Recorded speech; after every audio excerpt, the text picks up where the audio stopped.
सबसे पहले आप सबको मेरी प्यार भरी नमस्कार। आज हम बात करेंगे कि चुआंग सू ने हमें एनलाइटनमेंट को पाने के लिए क्या बताया। तो ओशो जी कहते हैं, चुआंग सू ने कहा है कि अगर हम एनलाइटनमेंट को पाना चाहते हैं, मोक्ष को पाना चाहते हैं, मुक्ति को पाना चाहते हैं, तो कभी भी हमें कोई स्पेशल एफर्ट्स नहीं करने चाहिए। हमें कोई भी खास एफर्ट्स नहीं करने चाहिए, अगर मैं सही से बात कहूं तो। और इसके पीछे भी एक रीजन है जो चुआंग सू ने बताया, जो ओशो जी कहते हैं। ओशो जी कहते हैं कि चुआंग सू ने ये कहा कि कभी एफर्ट ना करो, क्योंकि जो भी हम एफर्ट्स करते हैं हमारे एफर्ट्स कंप्लीट नहीं होते। जैसे कि हम अगर गौतम बुद्ध जी की लाइफ को देखें तो हमें यह पता चलता है कि उन्होंने 6 साल बहुत ही ज्यादा स्ट्रेनस, बहुत ही सख्त, बहुत ही ज्यादा एफर्ट्स करे एनलाइटनमेंट को पाने के लिए, मुक्ति को पाने के लिए, और फिर उन्हें मुक्ति मिल भी गई। पर यहां पर ओशो जी कहते हैं कि उनको एनलाइटनमेंट या मोक्ष की प्राप्ति इसलिए हुई क्योंकि उनके जो एफर्ट्स थे, उनके जो कोशिशें थी, वो पूरी थी, वो पूर्ण थी, वो 100% एफर्ट्स थे, 100% भरी कोशिशें थी।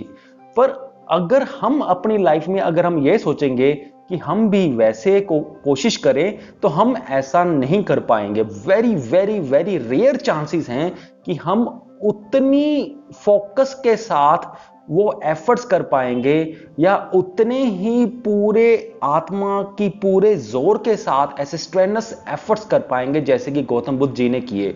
ये रेयर पॉसिबिलिटी है, ऑलमोस्ट नामुमकिन है। तो अगर एफर्ट्स पूरे तरह के कंप्लीट नहीं होंगे तो फिर हमारे में वो एफर्ट लेसनेस आएगी भी नहीं।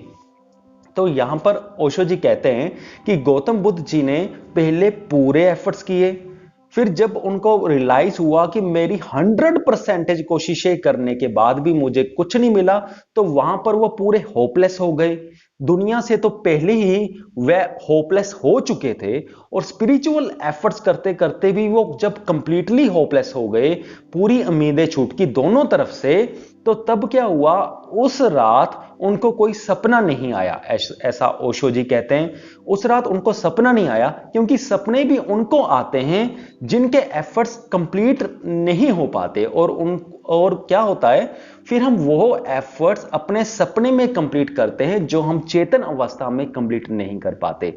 फॉर एग्जाम्पल, अगर हमारी कोई ख्वाहिश है, अगर वो हमारे, जब तक हम सोए हुए नहीं हैं, जब तक हम जाग रहे हैं, अगर उस वक्त अब अगर कोई खास ख्वाहिश को पूरी नहीं कर पा रहे, तो सपने में हम उस ख्वाहिश को पूरा करते हैं। ऐसे हमने बहुत से सपने देखे होंगे कि हमने सपने में कोई ख्वाहिश पूरी करी, पर एक्चुअल में जब हम जाग रहे होते हैं हमारे सही जीवन में, वो हमारी ख्वाहिश पूरी नहीं हुई होती।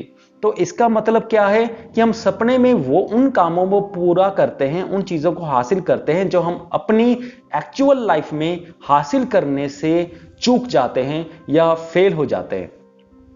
तो जब गौतम बुद्ध जी ने पूरे एफर्ट्स डाले 6 साल, तो जब वो कंप्लीटली उनके एफर्ट्स फेलियर में गए, तो अब उनके पास एफर्ट्स भी नहीं बचे थे।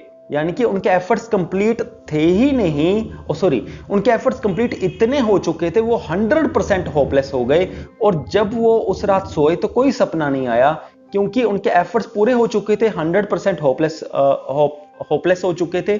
तो सपने में कोई भी ऐसा नहीं था कि जो उनको ऐसा सपना आए कि मैंने ये करके नहीं देखा, अगर ये करके देख लेता तो पता नहीं क्या हो जाता। तो उस रात उनको कोई सपना नहीं आया और उनकी नींद ही समाधि बन गई। और अगले दिन जब वो अपनी निद्रा से उठे तो वो एक रियलाइज्ड पुरुष बन चुके थे, उनको मुक्ति मिल चुकी थी, एनलाइटनमेंट मिल चुकी थी। तो ये बात कह रहे हैं ओशो जी कि वो हमें ये सजेस्ट कर रहे हैं कि हम पूरे एफर्ट्स डालें ही ना, क्योंकि हम गौतम बुद्ध जैसे पूरे एफर्ट्स डाल ही नहीं सकते, और हमारे एफर्ट्स में कोई ना कोई कमी रह जाएगी, और हमारे माइंड में यही आएगा कि हाँ, काश हम थोड़ा सा ये कर लेते, या काश हम थोड़ा सा आगे और कर ले, अब तो मंजिल आने ही वाली है, ऐसा हमें लग रहा है, तो बस थोड़ा सा और एफर्ट करना है। तो हमारे सपने में भी वो थोड़ा सा और एफर्ट करने की जो प्रक्रिया है वो चलती रहेगी। हम 100% होपलेस नहीं हो पाएंगे जैसे गौतम बुद्ध जी हुए। तो ओशो जी का ये पॉइंट है। तो ओशो जी कहते हैं कि चुआंग-सू कहते हैं कि अगर एफर्टलेसनेस वाली स्टेट में जाना है तो हमें पहले ही सारा कुछ समझ करके, पहले ही सारी प्रक्रिया को समझ करके एफर्टलेस स्टार्टिंग में ही हो जाना चाहिए।